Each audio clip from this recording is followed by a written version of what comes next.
नमस्कार। गुण रहस्य ज्योतिष केंद्र में आपका हार्दिक स्वागत है। अभिनंदन है प्रिय बंधुओं, आप सभी का हार्दिक धन्यवाद जिन्होंने कि मेरे YouTube चैनल को अपना आशीर्वाद दिया, इसे सब्सक्राइब किया, शेयर किया और इसमें अपने बहुमूल्य कमेंट छोड़े। अतः अब तक जिसने मेरे YouTube चैनल को सब्सक्राइब नहीं किया है वह मेरे इस YouTube चैनल को सब्सक्राइब अवश्य करें। हाथ जोड़ के आपसे निवेदन है, कुछ आप लोगों का आशीर्वाद अगर मुझ पर बना रहे, वीडियो को अंत तक अवश्य देखें। बहुत महत्वपूर्ण मैं सब्जेक्ट लेकर के आ रहा हूं, एक सीरीज लेकर के आऊंगा 12 के 12 लग्नों के लिए, और इसमें विशेषता बात करूंगा पंचमहापुरुष राजयोग। ये क्या है? जब हम ये आमतौर पर इस बात को ज्योतिष के गलियारों में जब इन चीजों की चर्चा सुनते हैं, बहुत सारे राजयोग है, गज केसरी है, बुध आदित्य योग है, शश मंगल का रुचक, शनि का शश, बुध का भद्र, गुरु का हंस, शुक्र का मालव्य योग, पंच महापुरुष राजयोग आदि आदि चीजों की चर्चा हमेशा होती रहती है और इसके बारे में शास्त्रों में या ज्योतिषाचार्य द्वारा बहुत प्रशंसा भी की जाती है। परंतु कई बार ये कुंडलियों में देखा भी गया है, फलित घटित भी होता है, लेकिन फलित वैसा नहीं होता है जैसा कि इसके बारे में कहा जाता है, जैसी कि इसकी चर्चा होती है। आज वह संदेह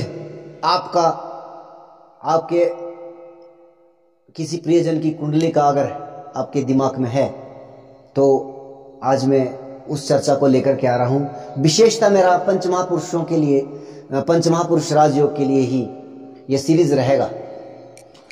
बुध के द्वारा भद्र पंचमहापुरुष राजयोग, गुरु के द्वारा हंस पंचमहापुरुष राजयोग, शुक्र के द्वारा मालव्य पंचमहापुरुष राजयोग और शनि के द्वारा शश पंचमहापुरुष राजयोग और मंगल के द्वारा रोचक पंचमहापुरुष राजयोग आदि आदि चर्चा में है। बनता कैसे है, सबसे पहले आप इसको ध्यानपूर्वक से समझेंगे।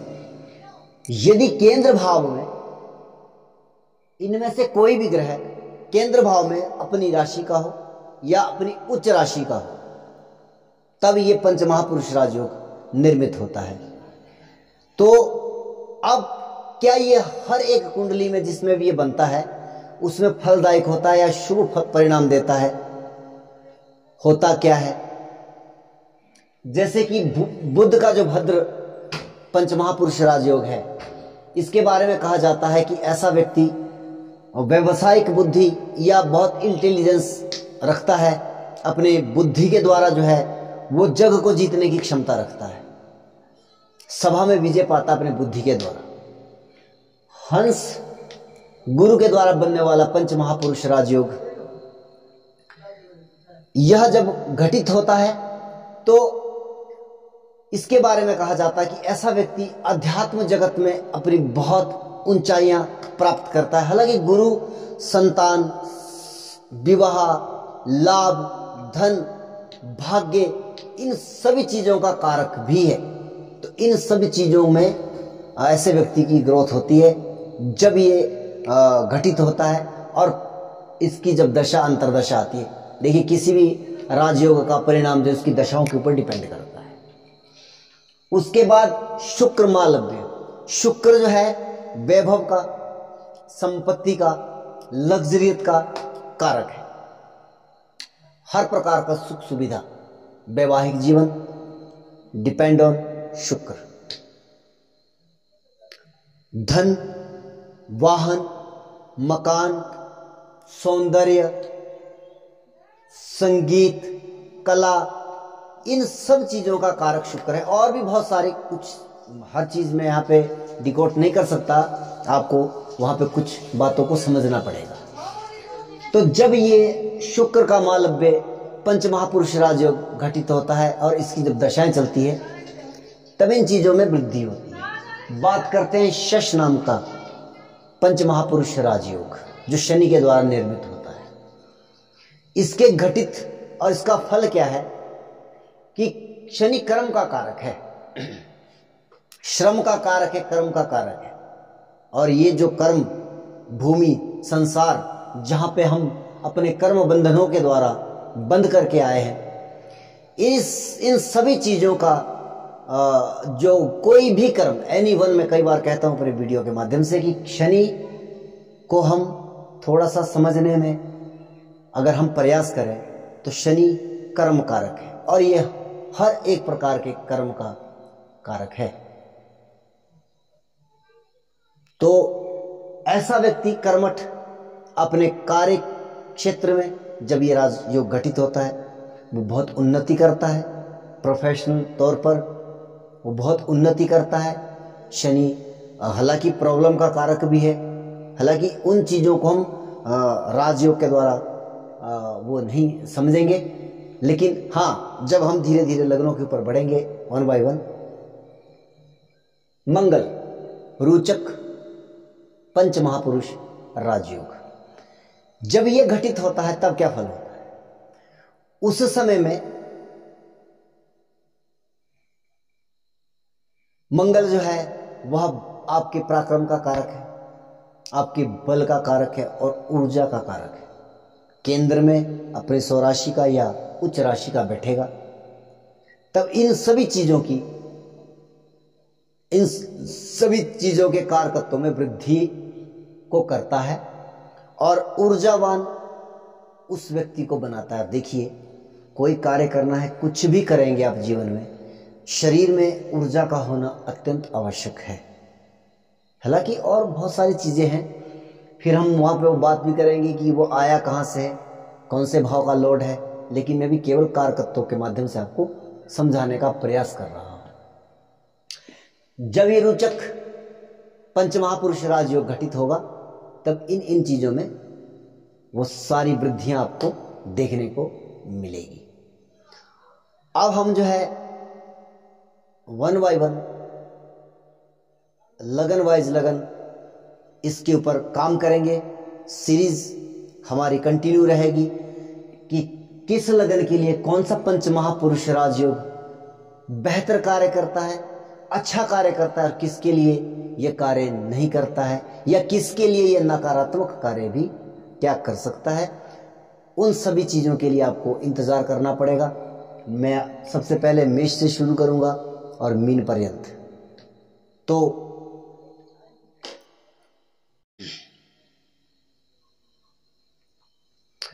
मेष राशि, क्षमा कीजिएगा, यह राशि के ऊपर नहीं लागू होगा, केवल लगन के ऊपर आप इसको समझने का प्रयास करेंगे। तो यहां पर संभावनाएं 4 ग्रहों की बन रही है, क्योंकि एक मंगल, दूसरे गुरु, क्योंकि गुरु जो है यहां पर उच्च के हो जाते हैं, और सूर्य चंद्रमा ये और राहु और केतु ये पंच महापुरुष राजयोग निर्मित नहीं करते हैं। तो इसलिए मंगल, गुरु, शुक्र और शनि। अब आप थोड़ा सा समझने का प्रयास करें कि मंगल यहां पे लग्नेश है, नो डाउट। ये यहां पर रोचक नाम का पंच महापुरुष राजयोग जो है वो निर्मित हो रहा है और फलित भी होगा। बहुत श्रेष्ठ लाभ इसके प्राप्त होंगे निश्चित तौर पर, लेकिन हमें यह भी नहीं भूलना चाहिए कि ये नैसर्गिक एक पापी ग्रह है और मंगल जो है वो ऊर्जा प्रदान करेगा। लगन में बैठ रहा है तो लगन को देखता भी है मंगल, वो नकारात्मक है, पॉजिटिव है, कैसा है वो बात की बात है, लेकिन अगर मंगल कहीं से लगन को देख भी रहा है, ऐसे व्यक्ति में ऊर्जा की कोई कमी नहीं होती है। ऐसे में जब मंगल बैठा है वहां पर तो बहुत बेहतर ऊर्जावान बनाता है आपको। लग्नेश लगन में बैठा है, बहुत शानदार ये योग बना रहा है, इसमें कोई संदेह नहीं है। लेकिन मंगल जल्दबाजी का कारक भी है, स्वराशि का बल और बढ़ गया, तो यहां पर ऐसे व्यक्ति को जल्दबाजी में कार्य करने से बचना होगा। और हाँ, अन्यथा मंगल चोट का, क्योंकि अष्टमेश भी है। तो हमें इस चीज को समझते हुए चलना है हर लग्नों के लिए। तो वहां पर चोट चपेट आदि की समस्या भी दे सकता है अपनी दशा अंतरदशाओं में। निश्चित तौर पर यह राजयोग कारक है। ऐसा व्यक्ति सेना में, पुलिस में बहुत अच्छा कार्य कर सकता है, भूमि आदि का कार्य करता है, बहुत शानदार लाभप्रद रहेगा मंगल। लेकिन यह भी हमें भूलना नहीं चाहिए कि यह अष्टमेश भी है। तो यहां पर चोट चपेट आदि, और कारण उसके पीछे क्या होगा? आपकी जल्दबाजी। ऐसे व्यक्ति को, हालांकि ये मेष लगन में है, तब तो ये ज्यादा मैं कहूंगा, हालांकि कई बार इसको लोग समझने में उसका जो प्रयास नहीं करते हैं। ये मंगल लगन लग्नेश दोनों बली हो चुके हैं। तो यहाँ पर वो अपनी जो उसकी नैसर्गिक जो शक्तियां हैं उसमें ज्यादा वृद्धि हो गई। तो ये इसकी जो नैसर्गिक शक्तियां हैं वो क्या है? ऊर्जावान बहुत ज्यादा, और जल्दबाजी भी बहुत ज्यादा। तो इसलिए कभी भी वाहन आदि चलाते समय या सड़क पार करते समय आपको चारों तरफ देख करके ही आप जो है निर्णय लें। निश्चित तौर पर यह राजयोग कारक है, बहुत अच्छा सेना आदि के कार्य में, भूमि से संबंधित कार्य अगर आप कर रहे हैं, आपके लिए बहुत लाभदायक रहेगा, इसमें कोई संदेह नहीं। दूसरी चीज है देवगुरु बृहस्पति। अब देवगुरु बृहस्पति यहां पर उच्च अवस्था में है। निश्चित तौर पर ये हंस पंच महापुरुष राजयोग निर्मित हो रहा है, और ये फलित भी होगा। भाग्येश है, योग कारक ग्रह इस कुंडली के लिए है। और यहां पर चतुर्थ भाव में बैठा है भाग्यस्थान, भाग्येश होकर के चतुर्थ भाव में बैठा है। तो यहां पर सुख भाव में वाहन, मकान, लग्जरी, हर एक चीज का इस व्यक्ति को सुख प्राप्त होगा। अध्यात्म जगत में भी ये बहुत उन्नति करेगा। ये मत भूलिएगा कि भाग्य के साथ साथ धर्म का भाव भी है।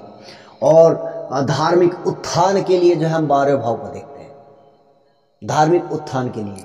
निश्चित तौर पर यहाँ पर अगर अनदर पार्ट कुंडली का बहुत बेहतर रहा, जन्मकालीन दशाएं पॉजिटिव रही, निश्चित तौर पर ये एक अध्यात्म गुरु के उच्च पद पर तक प्रतिष्ठित हो सकता है ऐसा व्यक्ति। मेष लगन में बात कर रहा हूं, पर्टिकुलर लगन की अलग अलग चीजों पर आपको गौर करना पड़ेगा। अब यहां पर आ जाते हैं केंद्र के 7वें भाव पर।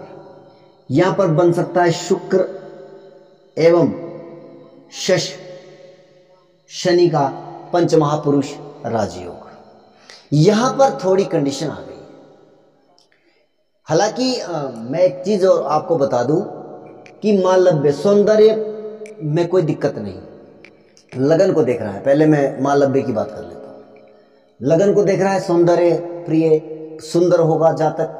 निश्चित तौर पर सुख के कारकत्वों में भी वृद्धि होगी, ऐसा नहीं है कि नहीं होगी। लेकिन ये मत भूलिए कि दूसरा और 7वां भाव मार्केशवी है, मारक भाव है। और मारक भाव का अत्यंत बली होना भी नकारात्मक परिणाम लेकर के आ सकता है जीवन में, जब ये दशा अंतरदशा में घटित होगा। 7वें भाव में सप्तमेश का बैठना, यहां पर 7वां भाव आपका बली। आप ये भी कह सकते हैं कि आपके ऊपर आपके जीवन साथी का अधिक प्रभाव रहेगा। आपका जीवन साथी जो है वो आपसे ज़्यादा ताकतवर, या मतलब ज़्यादा जो है वो आपके ऊपर शासन करने वाला भी हो सकता है। तो इस तरह इसके आप नेगेटिव परिणाम ज़्यादा मुझे दिखाई दे रहे हैं। इसलिए ज़्यादा बेहतर होगा कि इस मेष लगन की कुंडली में मालव्य जैसा पंच महापुरुष राजयोग ना ही हो तो ज़्यादा बेहतर। बात करते हैं शश की। शश अब ये त्रिषडाय भाव का स्वामी है। त्रिषडाय भाव का स्वामी 7वें भाव में बैठा है, और हम कह रहे हैं ये शश योग है, बली हो गया। और त्रिषडाय लॉर्ड इनके 3, 6 और 11 भाव का स्वामी जिस भाव में बैठता है उस भाव से संबंधित पर्सनल समस्याओं के लिए जिम्मेदार होता है, अपनी दशा अंतर्दशा के लिए। पर्सनल चीज़ हम क्या देखते हैं यहाँ पर, पत्नी, पति, आपका लाइफ पार्टनर, और आपका लगन को देख रहा है, आपके पिता को देख रहा है। मैं पर्सनल की बात कर रहा हूँ, हालांकि नवम भाव से बहुत सारी चीज़ें देखी जाती है, लेकिन मैं पर्सनल की बात कर रहा हूँ। दशम दृष्टि इसकी माता के ऊपर। अब ये राजयोग है या कुयोग है, ये आपको निर्णय लेना है। त्रिशडाय लॉर्ड जब पर्सनल भावों से, जो क्लोज सर्कल है हमारा, इनके लगन, सप्तम, चतुर्थ, पंचम या नवम भाव से संबंध बनाता है, या आपके तीसरे भाव से हम भाई बहनों का विचार करते हैं, ऐसे समय में ये बहुत ही नकारात्मक परिणाम लेकर के आता है उन संबंधों से संबंधित। अब ये पिता के लिए नकारात्मक हो गया, बहुत तगड़े वाला। हो सकता है पिता के साथ आपका मतभेद हो जाए, पिता के स्वास्थ्य में प्रॉब्लम हो जाए, और अगर पिता की कुंडली में कोई नकारात्मक दशाएं चल रही, अंतरदशाएं चल रही, तो हो सकता है कि पिताजी को भी, मैं ज़्यादा नहीं कहूँगा, लगन, अब ये लगन पर दृष्टि है इसकी, त्रिशडाय लॉर्ड की, आपकी हेल्थ को प्रॉब्लम देगा, आपकी जो है स्वास्थ्य को लेकर के प्रॉब्लम देगा बहुत बड़ी, या हो सकता है आपको प्रतिष्ठा से लेकर आपकी मान हानि भी कर सकता है। ये शश योग यहाँ पर ज़्यादा नकारात्मक परिणाम लेकर के आ सकता है। और चतुर्थ भाव आपकी माता का, माता के लिए बहुत अरिष्टकारक हो गया यहाँ पर। तो जो कंडीशन मैंने पिता के लिए कही, आपके लिए कही, माता के लिए भी वही आप फलित लेकर के चलिएगा। और सप्तम में तो बैठा ही, तो यहाँ पर तो प्रॉब्लम देगा ही देगा, यानी कि आपके लाइफ पार्टनर के साथ जो है वो। और दशा भी 19 साल की होती है, और अंतरदशाओं में भी ये ऐसा ही परिणाम देगा किसी ग्रह के साथ। मैं ये नहीं कहता कि ये बिजनेस में हानि करेगा, मैं उस सब्जेक्ट पे बात नहीं कर रहा हूँ, क्योंकि मुझे पता है बहुत सारे किताबी एस्ट्रोलॉजर कहेंगे कि ये शश योग है, व्यापार में बहुत अच्छा करेगा। मैंने इनकार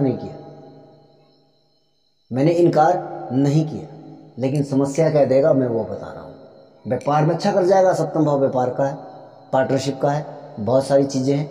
उच्च का ग्रह बैठा है वहाँ पर, दशमेश और लाभेश, आपको यहाँ धन प्राप्ति देगा, सब कुछ देगा, व्यवसाय में उन्नति देगा, नो डाउट। लेकिन यह समस्या इतनी बड़ी देगा, इसका दर्द जीवन भर आप नहीं झेल पाओगे, माफ़ी चाहूँगा पर ऐसा है। और अगर किसी को इसके बारे में विचार करना हो और मेरे कमेंट बॉक्स में लिखने की हिम्मत करता हो कोई कि ये मैं गलत कह रहा हूँ, तो किसी कुंडली के माध्यम से मुझे सिद्ध करके दे दे, किताब के माध्यम से नहीं। मैं किताबी एस्ट्रोलॉजर नहीं हूँ, आप इस चीज़ को समझने का प्रयास करें।